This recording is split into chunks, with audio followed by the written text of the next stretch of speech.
TV news. सबसे पहले headline.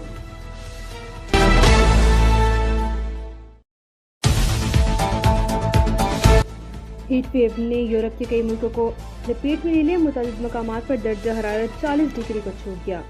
England हुकाम ने हेल्थ और वाइल्ड लाइफ वार्निंग जारी कर दी। इटली, यूनान, स्पेन और पुर्तगाल में हीट वेव वार्निंग। बार्सिलोना में गर्मी से खातून की हलाकत की इत्तला। दर्जा हरारत 40 डिग्री तक जाने का इम्कान। पुर्तगाल के इलाके मोरा में दर्जा हरारत 47 डिग्री रिकॉर्ड किया गया। शहरों को घरों में रहने की हिदायत जारी कर दी गई। इटली में रोमेरा, अनोबेल समेत 21 शहरों में हाई हीट अलर्ट पर डाल दिया गया। अस्पतालों में हीट स्ट्रोक के मुताबिक केसेस रिपोर्ट। मुख्तलिफ इलाकों में दिन के वक्त आउटडोर सरगर्मियों पर पाबंदी लगाने पर गौर। पेरिस में साल का गर्म तरीन दिन रिकॉर्ड किया गया, जिसका दर्जा हरारत 35 डिग्री हो गया। फ्रांस में ऑरेंज अलर्ट जारी है। दर्जा हरारत 34 डिग्री 38 तक जाने का इम्कान। तालीमी इदारे बंद कर दिए गए। बरतानवी तारीख में जून का गर्म तरीन दिन रिकॉर्ड किया गया। दर्जा हरारत 35 डिग्री को छू गए। यूरोप के मुताबिक मुल्कों में जंगलात में आग लगने की वार्निंग भी जारी। गर्मी से बचने के लोगों ने साहिल का रुख कर लिया। स्विमिंग पूल्स में भी रश।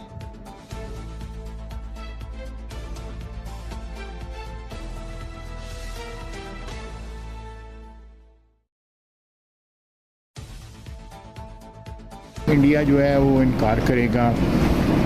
इंडिया एक हद गर्मी पे जो है वो उतरा हुआ है और इस शिकस्त के बाद जो है उसके लिए इसका मानना जो है सियासी तौर पे जो है ना वो मोदी का और मुश्किल हो गया हुआ है। अब वो कोई ना झूठा सच्चा स्टैंड लेके अपनी साख जो मिट्टी में रुलगी हुई है संदूर समेत जो है वो उसको बहाल करने की कोशिश करेगा। हकीकत तो ये है कि वहाँ पे मौजूद जितने भी मुल्क थे उन्होंने Pakistan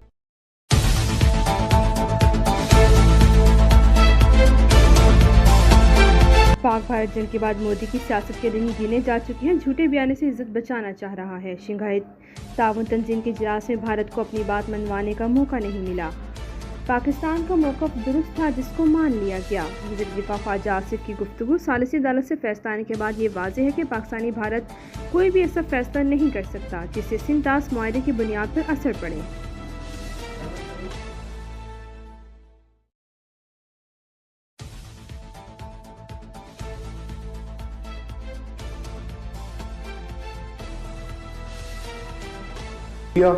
To divert the flow of water would be considered as an act of war.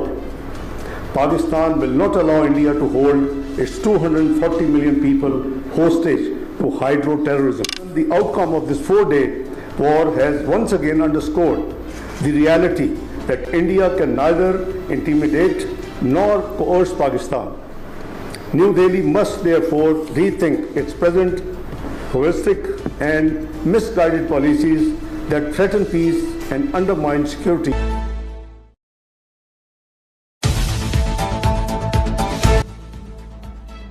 चार दिन की जंग में साबित किया कि भारत पाकिस्तान को धमकाया या झुका नहीं सकता। भारत खित्ते के अमन को खतरे में डालने वाली अपनी पॉलिसी पर नजरसानी करे।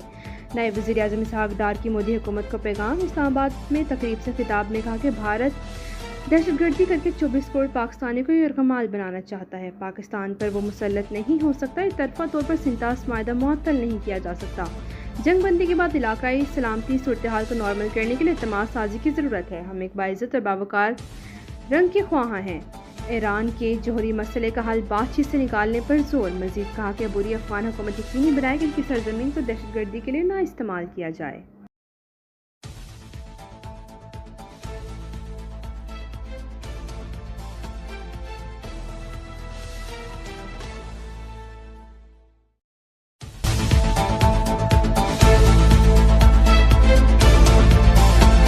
सवात में तजावुज़ात के खिलाफ ज़िले इंतज़ामिया का ग्रैंड ऑपरेशन जारी। बाईपास पर तजाद पर 26 रेस्टोरेंट्स और होटल के खिलाफ कार्रवाई की जा चुकी है। मुतासरा फैमिली ने दरिया के किनारे जिस होटल पर नाश्ता किया था वो होटल भी गिरा दिया गया। इंतज़ामिया के मुताबिक सगोटा तक 39 रेस्टोरेंट्स के खिलाफ कार्रवाई की जा रही है। वज़ीर खैबर पख्तूनख्वा का कहना है तजावुज़ात के खिलाफ ऑपरेशन बिला तफरीक जारी रहेगा। किसी दबाव के बगैर ऑपरेशन का दायरा कार मजीद बढ़ाया जाएगा। दरियाए सवात में सैलाबी रेले में बहने वाले 17 अफराद में से एक बच्चा अब तक न मिल सका। ऑपरेशन चौथे रोज़ भी जारी। 3 रोज़ कबल दरियाए सवात में डूबने वाले 12 अफराद की लाशें निकाली जा चुकी। 4 को हादसे के रोज़ ही बचा लिया गया था।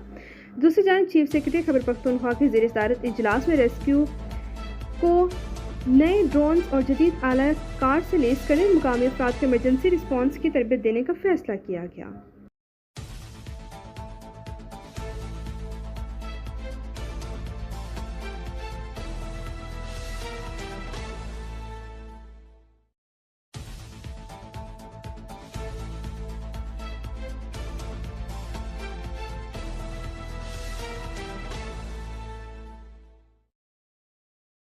अब तक के लिए इतना ही। मज़ीद ताज़ा तरीन खबरों के लिए देखते रहिए लपैट न्यूज़।